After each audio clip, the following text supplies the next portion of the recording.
Coming up on the Paper Talk today, it's the morning after the afternoon before. Manchester United, another pretty disappointing result if we're being honest, but it could have been a lot worse at the Vitality. A lot of quotes doing the rounds following yesterday's draw, so we'll be getting into all that. Also, what is happening on the striker front? Rasmus Hojlund's back amongst the goals. Are we still looking for someone? Let's get into it.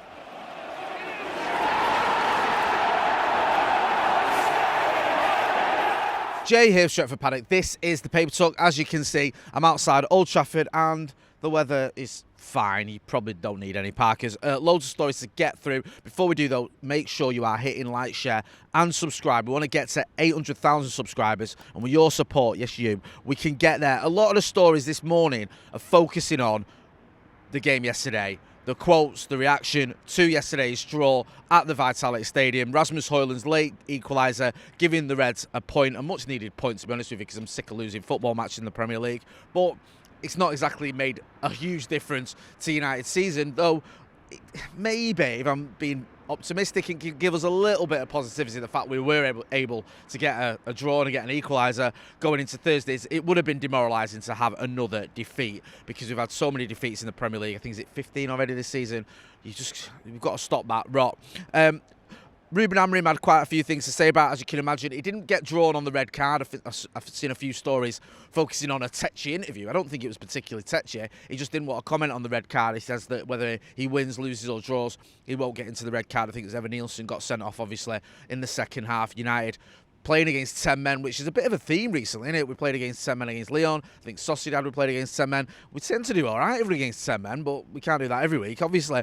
But Ruben Amorim said we should do better. He spoke about the fact that we were against 10 men for, half an hour, however long it was. Spoke about some of the decision-making as well. Needs to improve on that. And this has been a running theme. Spoke about the sort of the attack in that final third. We've had this ongoing, these comments, this reaction from Ruben Amorim when it comes to some of our decision-making, some of our attacking play in that final third. And he mentioned it again yesterday, and you can see it. You can see that we did waste a lot of opportunities. I wouldn't even say they were clear-cut chances. You just see there's times when Ruben Amorim pointed out about the decision-making, when to cross and who we're choosing to pass the ball to, or where we choose to pass the ball to, sorry. I think he said in a one-on-one situation when we're deciding whether to pass or not.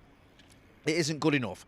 We just aren't scoring enough goals, and there's several reasons for that. Yes, you can look at some of the attackers and the finishing, but also you can look at the decision-making, some of the service they're getting, some of the lack of service, some of the lack of cohesion we're seeing in that final third as well. And we need to fix up. Thursday is the season. That is it.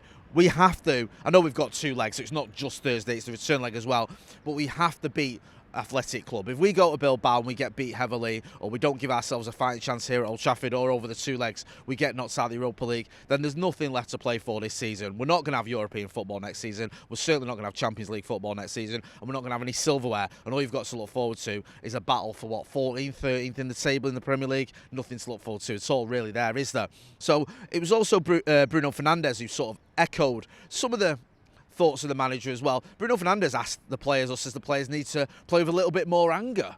It's what he wants to see from some of the players. He wants to see them get into those balls first, challenging those defenders as well, he spoke about, and playing with a little bit of anger. And I get where he's coming from as well. One thing you want to see from any Manchester United side, and I mentioned this on the watch-along, is minimum expectation you should have as a fan is effort, is energy, is determination. Now, you might question the qualities we've got. You might question whether certain players are good enough.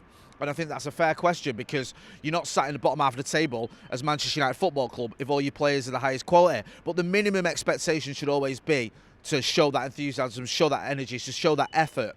We should always show 100% on that football pitch. And sometimes you get the impression these players not quite doing it enough. Too many heads are dropping, too many players just seem at times to be going through the motions a little bit, and that's just unacceptable. That's one of the reasons. It's not the only reason, but that's one of the reasons we've struggled this season. When we're going toe-to-toe with certain teams, you can see that they want it more. Now, I know we were away yesterday, but certainly at Old Trafford, we've seen it many times this season, where teams have come to Old Trafford and just shown a bit more grit and determination than the home side, and that's just completely unacceptable, and that's something we need to address. We know that Athletic Club are going to come with energy, they're going to come at us with enthusiasm, they're going to be up for it. Really, what are they, fourth in the league? They don't get there without sort of turning up. So we need to improve on that, and that's one of the things that Bruno Fernandes was mentioning, and it's one of the things that we've heard recently and in the past from Ruben Amorim as well. It's not just about that quality, it's not just about that determination, it's also about that energy and that anger I like that from Bruno Fernandes, and I think we need to show a little bit of that. Bruno Fernandes did speak about Rasmus Hojlund's goal. Obviously, it's good that Rasmus Hojlund got on the score sheet. You need your strikers to get goals, and he did that.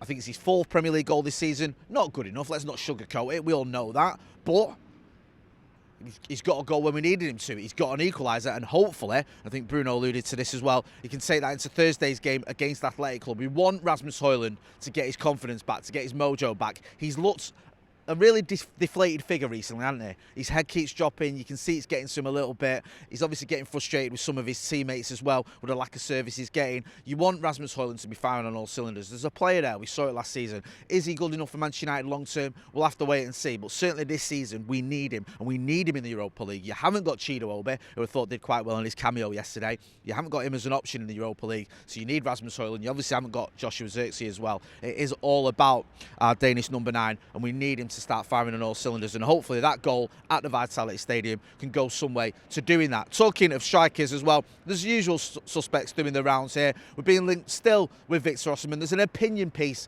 in the Manchester Evening News which is looking at it saying the Victor Osimhen links have not gone away. There's still an option there. There was a report, I think, in Tutto Sport in Italy saying that, you know, that could still happen. He's still open to joining Manchester United. Manchester United could still be in the hunt for him. However, the opinion piece in the Manchester Evening News, and I've seen this echoed elsewhere, says it does feel like it's getting a bit cool on that front. Doesn't seem likely it is going to happen. All eyes seem to be on Liam Delap for Manchester United in the summer. Are Manchester United going to be able to bring in Liam Delap and Victor Osimhen? I doubt it. I very much doubt it. I mean, in an ideal world, you probably would. You'd probably bring in 2 top strikers. I'd still like to see us bring in 2 strikers. I don't know if Victor Osimhen and Liam Delap will both want to come to Manchester United when they both might be looked at as, well, one of them will be first choice, the other one will be second choice. Who's going to be happy with that? I don't think either of them will be. So I'm not sure we're going to be able to do that. And I also don't think we've got the funds for it. Looks like we are going to bring in, or at least try to bring in, Matheus Cunha from Wolves, who had a very good weekend as well. I think he got a goal and 2 assists over the weekend. You can see why Manchester United and Ruben Amorim and Jason Wilcox and all the rest of it want to bring him in here. But if we are going to bring him in, that's 62.5 million. Liam Delap is around 30 million, I think, in his buyout clause. So are we going to have another 40, 50 million, whatever it's going to cost to bring in Victor Osimhen? Probably not.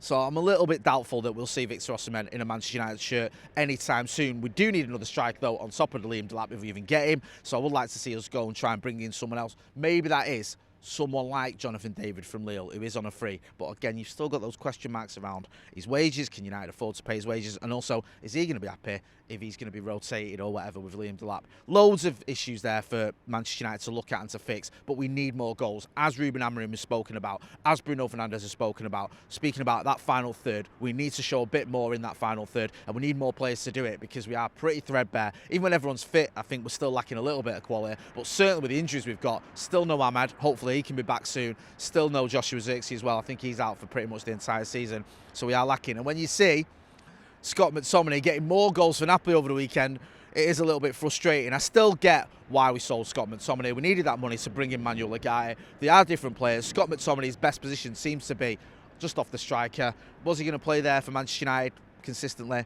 I'm not so sure, but it is a little bit annoying, isn't it, when you see someone you've just let go scoring loads of goals. But it is what it is, and also Italy's a different league from Serie A's a different league from the Premier League. We all know that. I'm going to leave it there. Make sure if you're not doing subscribing to the channel, also hit that like button. We're going to be back later on today with the Paddock podcast. Myself, Joe Smith, and Ronaldo Brown here for that one. I've been Jay Motti. This has been the Paper Talk. Outside, getting a little bit sunny here at Old Trafford. Thanks for watching.